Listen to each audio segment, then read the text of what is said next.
Muy bienvenido a este nuevo taller de coyuntura, esta vez con Aníbal Pérez Liñán, doctor en Ciencia Política de la Universidad de Notre Dame, además director del Kellogg Institute for International Studies acá en la Universidad de Notre Dame, Estados Unidos, donde yo estoy haciendo una pasantía este semestre y me han recibido muy cordialmente, instituto que además cumple 40 años. Aníbal, como ustedes saben, se ha especializado en política comparada, particularmente en América Latina, estudios sobre democratización, calidad de la democracia, es un referente de la ciencia política en la región y ciertamente lo es global, entonces a nivel global. Te agradecemos mucho, Aníbal, haber aceptado esta invitación de la Fundación Jaime Guzmán, muy bienvenido. Y te hemos invitado precisamente para eso, queremos conversar un poco contigo y escucharte. ¿Cuál es el estado precisamente de la democracia? Como dice la invitación que hemos enviado, el estado de la democracia en América Latina, esta América Latina que nos sorprende cada tanto, se convulsiona, se chasconea, tiene buenos periodos, en fin. Desde los 90 para acá, o de fin del siglo XX, hemos venido teniendo ciclos más estables, probablemente tú hablas de una tercera ola de democratización, pero ahora nos vuelven a sorprender revueltas, protestas, presidente destituido, expresidente suicidado, en fin. ¿Cómo evalúas tú el estado de la democracia hoy día en América Latina y con qué elementos podemos evaluar? Bienvenida. Gracias, Claudio. No es una pregunta fácil. En primer lugar, quiero agradecer especialmente a la Fundación por haberme invitado y por supuesto es un gran placer tenerte con nosotros en el Instituto Kellogg en este año que, como decía, celebramos 40 años. Así que me alegra muchísimo que podamos tener esta conversación hoy.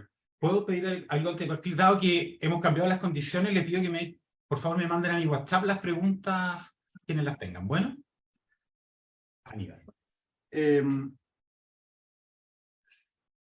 Como decías, creo que América Latina parece estar en una permanente crisis, pero hubo un momento de evolución democrática que se extendió desde quizás los fines de los 80, 90 hasta principios del siglo XXI, en donde parecía haber una trayectoria ascendente de la democracia, ¿no? Y si evaluamos la situación de la democracia en los últimos 20 años, claramente la situación no ha mejorado, ¿no? Y ciertamente en muchos casos ha empeorado. Entonces, un panorama rápido de la región da una perspectiva bastante desoladora. Tenemos casos como el de El Salvador, donde bajo el liderazgo del presidente Bukele, El Salvador está experimentando un momento de autoritarismo con base popular, de expansión del autoritarismo con un enorme nivel de respaldo popular. Tenemos países en América Latina en donde autoritarismos que en algún momento tienen una base popular, hoy claramente son autoritarismos de base impopular, como ciertamente el caso de Venezuela, el caso de Nicaragua. Tenemos casos un poco más intrigantes, como el caso de Guatemala, en donde la erosión democrática se está produciendo no porque hay un presidente dominante, como suele ser, o hegemónico, como suele ser el caso en el resto de América Latina, sino en un contexto en el cual raramente hay un presidente completamente hegemónico y hay un sistema de partidos fragmentado, pero aún así la democracia se está erosionando. Entonces tenemos situaciones que o son claramente autoritarias o tienen una tendencia autoritaria, y después tenemos situaciones de gran incertidumbre y peligro. En el caso de México hoy en día, en donde claramente hay una tendencia autoritaria, la Corte Suprema parece ser ahora la última institución capaz de contener el avance del presidente López Obrador sobre el Instituto Electoral. Tenemos el caso de Perú, en donde Perú está en una crisis sostenida por años, en donde es muy difícil para los presidentes realmente terminar su mandato, y esto ha llevado no solo a esta recurrencia de la inestabilidad presidencial, que veíamos también en el pasado en países como Ecuador, sino claramente una escalada de la violencia, ¿no? Perú es hoy en día, bajo la presidenta Boluarte, un país mucho más violento y mucho más represivo de lo que era hace unos años atrás. Y después, ya que citamos el caso de Ecuador, tenemos el caso de Ecuador en donde que parecía un caso esperanzador porque el presidente Correa tuvo un momento de gran erosión democrática, el país parecía dirigirse a un momento autoritario, y con Lenín Moreno el país recuperó como la atracción democrática. La elección del presidente Lasso, un candidato de la oposición, parecía un momento de revitalización de la democracia, pero hoy en día, ayer la Corte Constitucional de Ecuador autorizó al Congreso a moverse con un juicio político en contra del presidente. Entonces claramente es un caso en donde si la democracia se salvó, sigue en un estado agónico. No está claro que esté asegurada. Tenemos casos como el de Colombia, en donde también parecía haber cierta esperanza,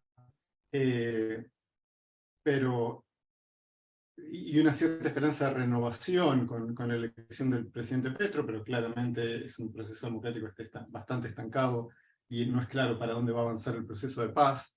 Y ciertamente el caso de Brasil, en donde, de nuevo, la elección del presidente Lula después del presidente Bolsonaro abrió un momento posible de recuperación democrática, pero claramente para buena parte del electorado Lula representa el pasado, no representa el futuro, y hay una situación de riesgo democrático que no se ha superado con la salida del presidente Bolsonaro. Y es claro que el sector militar estuvo mucho más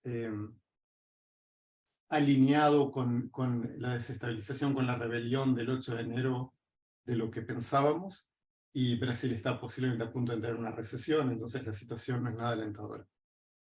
Les cuento todo esto no para tener una lectura pesimista de América Latina, sino para levantarles el ánimo en el sentido de que Chile en realidad no está tan mal, tiene una posibilidad futuro bastante mejor, una perspectiva bastante mejor que el resto de América Latina, a pesar de todas las preocupaciones que pueden haber. Ahora, creo que lo más importante para reconocer en el contexto latinoamericano es que, a pesar de que estamos viendo estos procesos de erosión democrática que son muy preocupantes, que han comenzado en los últimos 20 años y parecen estar acelerándose, si miramos América Latina en general en los últimos 20 años, el patrón dominante no es tanto una erosión de la democracia, sino un estancamiento de la democracia. Tenemos países que son distintivos en este sentido, ¿no? Países como Argentina, en donde la democracia siempre parece estar estancada, entra en riesgo, sale del riesgo, pero siempre parece estar estancada sin posibilidad de hacer el futuro. El elemento o los elementos diferenciadores entre erosión y estancamiento? Para mí el elemento diferenciador entre erosión y estancamiento es que en el proceso de erosión los derechos de la ciudadanía se reducen. Hay una concentración de poder en el poder ejecutivo, y este proyecto de concentración de poder requiere necesariamente la reducción de los derechos de la oposición. Y esa reducción de los derechos de la oposición, para que ocurra en general, esto requiere capturar mayorías legislativas, capturar el control constitucional a través de la Corte Suprema o el Tribunal Constitucional, y después tener una agenda activa de reducir el espacio de los medios de comunicación independientes, enfrentar a las corporaciones que no están alineadas con el gobierno y crear un sector de negocios aliado al gobierno, y eventualmente reducir el espacio para los partidos de oposición. Este es el patrón clásico de erosión democrática. La democracia estancada tiene la característica de que no hay necesariamente una reducción sistemática de los derechos. Hay ocasionalmente proyectos políticos que tienen ambición hegemónica, como hubo en Argentina, pero estos proyectos pueden fracasar. Pero lo que caracteriza el estancamiento es que no hay un desarrollo de los derechos ciudadanos, y ciertamente hay una gran decepción en la población, no hay una confianza en la democracia, no hay una esperanza de futuro, no hay un proyecto político articulado por partidos políticos que compitan en el espacio de ideas para presentar un proyecto alternativo de país. Y cuando lo hay, es puramente retórico. Entonces tenemos casos como Argentina, casos como Costa Rica, en donde la democracia parece estar plenamente estancada. En un artículo reciente que publicamos con Scott Mainwaring, mi colega aquí en la Universidad de Notre Dame, en la revista Journal of Democracy, tratamos de indagar por qué es que las democracias están estancadas en América Latina, por qué han pasado por este momento a lo largo de los últimos 20 años, y básicamente identificamos como 3 posibles motivos, ¿no? Uno es los legados autoritarios, que significa que hay actores que tienen una tradición autoritaria, que todavía mantienen su fuerza, o hay actores que se formaron en una tradición autoritaria. Pensemos en el presidente López Obrador de México, ¿no? Que se formó en la tradición del Partido Revolucionario Institucional, que hoy tienen poder en política, pero también hay actores nuevos, actores que han surgido y que tienden a hacer alianzas con estos sectores que no tienen ningún interés en que la democracia avance. Por ejemplo, el crimen organizado, que es un gran problema en toda América Latina. El segundo elemento que parece clave para esta historia es la pobre gestión de gobierno, que es característica de muchos países latinoamericanos. América Latina está entrando, está completando en este momento una segunda década perdida, después del gran boom económico de principios del siglo XXI. A partir de 2013 la economía latinoamericana ha estado completamente estancada y la crisis de COVID ha hecho la situación mucho peor. Y finalmente, el tercer elemento que identificamos es lo que llamamos estados híbridos, es decir, estados que tienen bolsones de eficiencia, tienen espacios comprometidos a expandir el Estado de Derecho, pero por otro lado tienen muchos espacios que son ineficientes o que están capturados por intereses particulares, y esto no permite el desarrollo.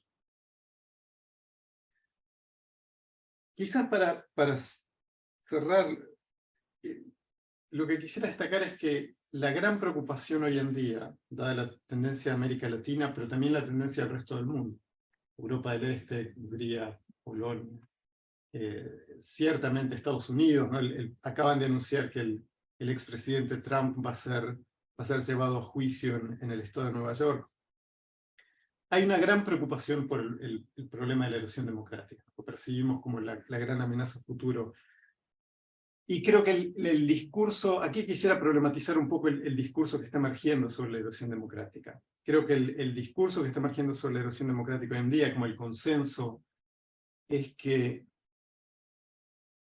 los golpes militares de algún modo han desaparecido, o tenemos un riesgo muy bajo de golpes militares en la región, pero han sido reemplazados por estos procesos de erosión democrática, ¿no? En los cuales hay un actor central, normalmente el Poder Ejecutivo, que concentra poder y reduce los derechos de la oposición. Entonces, la nueva forma en que mueren las democracias es la erosión lenta de la democracia y no el golpe de Estado, como los que conocíamos en el pasado, ¿no? Y este sentido común que está emergiendo establece, enfatiza que el origen de este problema está en la polarización social, la polarización política, que induce, que incita a la gente a respaldar estos líderes que promueven la erosión democrática. A mí me gustaría tratar de problematizar un poco esta idea, porque en parte todos estos puntos son verdaderos, ¿no? El riesgo de golpes de Estado, recordamos este año, ¿no? Medio siglo de los golpes de Estado en Uruguay, en Chile. El riesgo de esos golpes de Estado tradicionales es mucho menor hoy de lo que era en el pasado, pero, y ciertamente el riesgo de erosión democrática desde dentro es mucho mayor. Pero quisiera problematizar un poco el tema de la polarización, porque me parece que la polarización es para los politólogos un poco lo que la inflación es para los economistas, ¿no? Un sistema económico con cero inflación en realidad es un sistema económico con problemas. Un sistema económico con mucha inflación, como Argentina o Venezuela, es un sistema económico que está fuera de control. Pero entonces el crecimiento, una tasa razonable de crecimiento requiere un cierto nivel de inflación. Mi impresión es que una democracia vibrante requiere un cierto nivel de polarización, en el sentido que los partidos políticos son capaces de articular propuestas diferenciadas, que la población reconoce esas propuestas diferenciadas, ideológicas, de proyecto político, de proyecto económico, y que tienen identidades que respaldan esas propuestas diferenciadas. Entonces, podemos conversar sobre política y discutir sobre política porque tenemos visiones diferentes de hacia dónde ir, pero ese conflicto no es necesariamente un conflicto que se transforma en un conflicto sobre las reglas del juego. Es un conflicto sobre las políticas públicas que queremos perseguir. Entonces creo que ese nivel de polarización, si lo llamamos así, posiblemente saludable para la democracia. Es un problema cuando esta polarización se transforma en radicalización, en la intolerancia, la negociar alrededor de estos temas. Y también es un problema cuando la población percibe que todos los partidos son iguales y que entonces no vale la pena alinearse con nadie porque no hay nada para discutir. Este es el espacio justamente que utilizan los populistas para entrar a la política, ¿no? Es decir, bueno, toda la clase política es lo mismo, tenemos que acabar con la clase política y tenemos que crear algo nuevo. Y ese es el espacio en donde se abre la posibilidad de la erosión democrática. Y hay elementos como, bueno, la economía, nuestros sistemas políticos, nuestra cultura política, ¿cómo juegan, comillas, a favor o empujan, ayudan a impulsar estos momentos de radicalización? ¿Cuánto influye, por ejemplo, un mal momento económico o los sistemas políticos que tenemos, en los diferentes sistemas políticos que tenemos en Latinoamérica, el caso Perú, por ejemplo, como uno nombrar? Chile está discutiendo su nueva constitución y está poniendo también su sistema político. ¿Cuánto influye ahí la cultura política, los sistemas políticos, la crisis económica, para alimentar esta radicalización? Me parece que todos estos factores son importantes, ¿no? Pero hay algo que quisiera destacar, y es algo que destacamos en el libro, un libro que publicamos justamente con Scott Mainwaring hace unos años, y es que a mí me parece que el factor clave siempre es el compromiso de nuestras élites políticas con la democracia.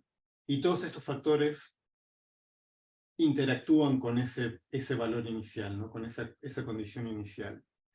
Entonces, pensemos por ejemplo en las crisis económicas, ¿no? Cuando tenemos un liderazgo que está comprometido con la democracia, la crisis económica potencialmente crea un problema para la democracia porque genera una percepción de que la democracia es incapaz de resolver los problemas. Y en contextos de crisis económica sabemos que la población es mucho más sensible, por ejemplo, a las denuncias de corrupción, ¿no? Cuando la economía está floreciente, la población, los votantes tienden a ser muy generosos con la clase política, pero cuando la economía está en problemas, el electorado es muy cáustico y crítico con respecto a cualquier acusación de corrupción. Entonces, cuando tenemos un liderazgo con compromiso democrático, la crisis económica potencialmente pone un desafío a la democracia, pero si existe posibilidad de recambio político, si existen alternativas claras en el sistema político, si existen partidos con propuestas alternativas bien diferenciadas, cuyos líderes también están comprometidos con la democracia, entonces esta crisis económica del sistema no necesariamente se traduce en una crisis del régimen porque los votantes tienen a dónde ir, ¿no?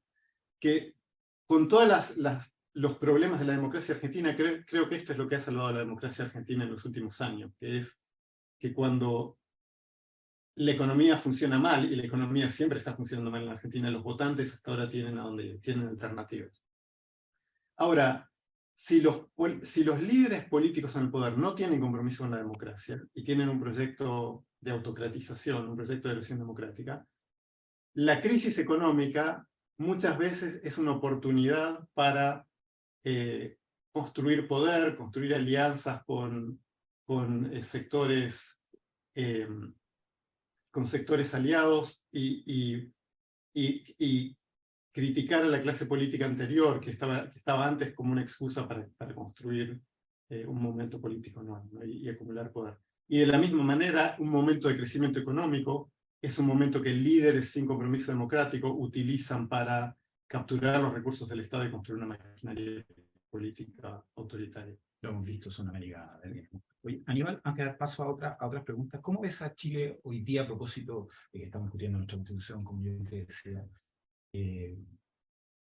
¿Cuál es tu opinión respecto a los sistemas políticos para América Latina? ¿Tienes alguna preferencia, alguna recomendación? No para Chile, sino que en general. ¿Cuál es tu visión sobre cómo han impactado nuestros sistemas políticos en el clima mismo y en las convulsiones que ha tenido América Latina, a propósito de lo que está discutiendo Chile? Y de otro lado, ¿cómo han impactado las revueltas a la ciencia política? Hemos tenido revueltas y protestas por diferentes motivos y de diferentes modos de expresión en la región. ¿Cómo han impactado a la literatura? Sí, sí. Bueno, la discusión sobre el diseño constitucional y los sistemas políticos, en América Latina existe por supuesto una gran discusión sobre los beneficios del parlamentarismo frente al presidencialismo, que va hasta fines de los años 80, ¿no? El trabajo de Juan Lins, el trabajo de Arturo Valenzuela. Estos trabajos marcaron como toda una discusión que lleva décadas ya. Mi impresión sobre este debate es que es siempre un debate intelectualmente interesante, pero no sé si es un debate particularmente productivo desde el punto de vista de la política, ¿no? En parte porque en la práctica hemos visto sistemas parlamentarios que también sufren un proceso de erosión democrática, como en Hungría, ¿no? O como en la India hoy en día, ¿no? El presidencialismo ha puesto una debilidad inicial, y es que naturalmente concentra poder en un presidente electo que tiene legitimidad, que puede reclamar, representar a la nación por encima de los partidos políticos. Esto crea un riesgo inicial, indudablemente. Pero hemos visto la erosión democrática en sistemas parlamentarios también, y la realidad, y creo que este es el punto político fundamental, es que una vez que la Constitución, históricamente, le ha dado a los votantes la posibilidad de elegir al jefe de Estado y al jefe de gobierno, esta opción es muy difícil de remover. ¿No? Es muy difícil volver al electorado y decirle, bueno, en realidad pensamos que el sistema parlamentario es mejor y ahora el jefe de gobierno lo va a elegir el Parlamento. ¿No? Ahí el juicio político se vuelve, como tú has escrito, un nudo, Sí, claro. Parte del problema. Sí, el juicio, claro, exacto. El problema es que el juicio político en el parlamentarismo hay un mecanismo simétrico que tiene legitimidad simétrica con el proceso de elección, que es los votantes eligen al Parlamento, el Parlamento elige al primer ministro, la primera ministra, y después, si hay una pérdida de respaldo político para el gabinete, es el mismo Parlamento que los eligió, que les da un voto de censura y los remueve del cargo. En el presidencialismo no tenemos una figura equivalente, ¿no? Porque los votantes eligen al presidente, y si el presidente se vuelve muy impopular o pierde respaldo político, existe en algunos países el mecanismo de referendo revocatorio, pero este mecanismo nunca ha sido exitoso. En los pocos países que existe, nunca ha sido efectivo para remover presidentes. Y entonces, el mecanismo alternativo que se utiliza para remover presidentes, que es el que estamos viendo en Ecuador hoy en día, que hemos visto en Perú de manera repetida, ¿verdad? Que vimos en Brasil en 2016, es el mecanismo del juicio político por el Congreso.